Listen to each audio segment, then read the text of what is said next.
Teacher और student की दिल छूने वाली कहानी। टीचर और स्टूडेंट्स का रिश्ता खून का नहीं होता, लेकिन अच्छे टीचर्स कभी कभी अपने स्टूडेंट्स के लिए इतना कुछ कर जाते हैं जितना उनके अपने सगे भी नहीं करते।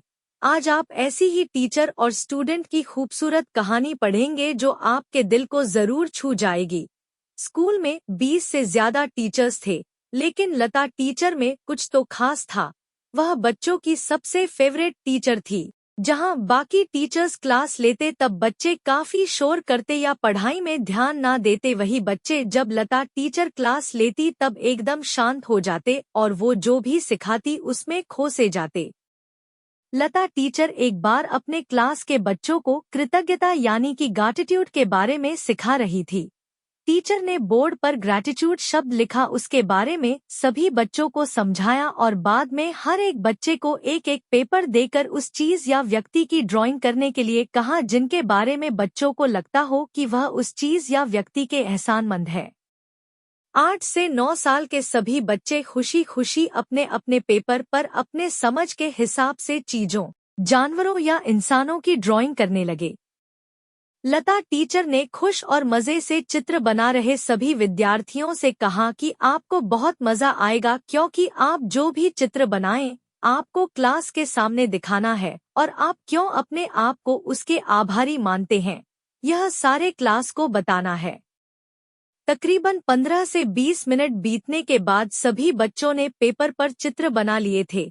लता टीचर ने सबसे पूछा, बताओ सबसे पहले कौन आकर अपना चित्र क्लास को दिखाएगा।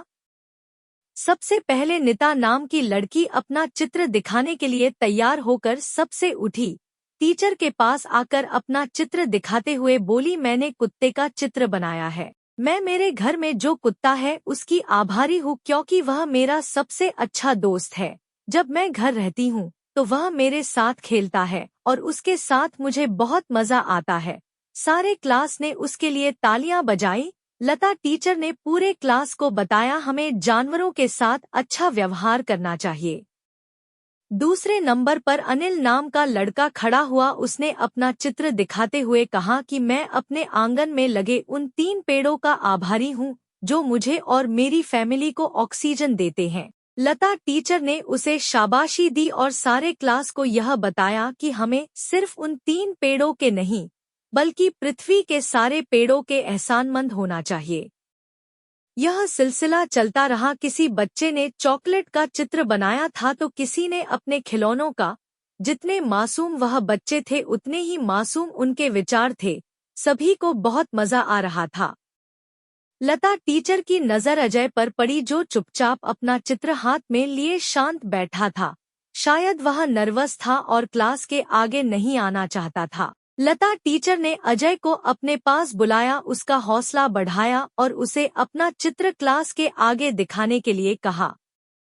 अजय ने पेपर में बनी हाथ की ड्राइंग पूरे क्लास को दिखाई, लेकिन कुछ भी नहीं कहा।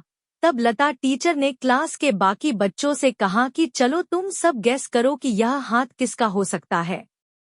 अजय बताएगा कि आपका जवाब सही हो या नहीं। एक बच्ची ने जवाब दिया कि यह हाथ पुलिस वालों का होगा, क्योंकि पुलिस वाले हमारी रक्षा करते हैं। अजय ने ना में सिर हिलाया। दूसरे बच्चे ने कहा कि यह हाथ भगवान का हो सकता है, क्योंकि भगवान के तो सभी आभारी होते हैं। अजय ने फिर से ना कहा।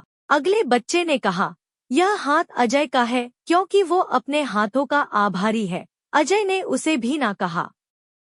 जब कोई भी गैस नहीं कर पाया कि यह हाथ किसका हो सकता है, तब लता टीचर ने अजय से ही पूछा कि अब तुम ही बताओ बेटा, यह किसका हाथ है।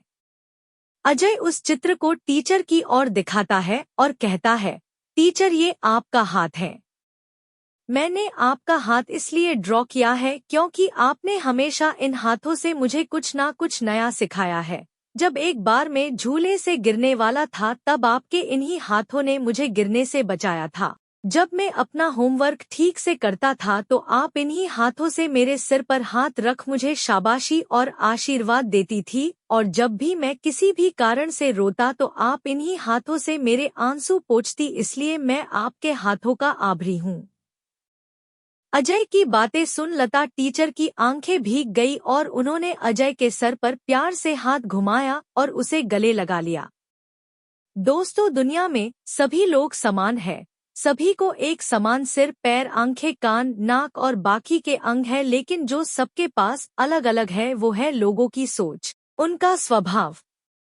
ये स्वभाव ही है जो लता टीचर को बच्चों को उनका फेवरेट बना देता है और बाकी के टीचर्स को नहीं। दोस्तों, ये टीचर और स्टूडेंट की दिल छूने वाली कहानी, स्टूडेंट्स और टीचर की कहानी पढ़कर आपको भी अपने उस टीचर की याद जरूर आई होगी जिन्होंने आपको पढ़ाई में या अन्य किसी चीज में दिल से सहायता की होगी। अगर आप अपने आप को उनका एहसानमंद मानते हैं तो ज्यादा सोचिए मत, फोन उठाइए और उन्हें थैंक यू बोल दीजिए। मैं दावे के साथ कह सकता हूँ कि उन्हें जितना अच्छा लगेगा उतना ही सुकून आपको भी अंदर से मिलेगा।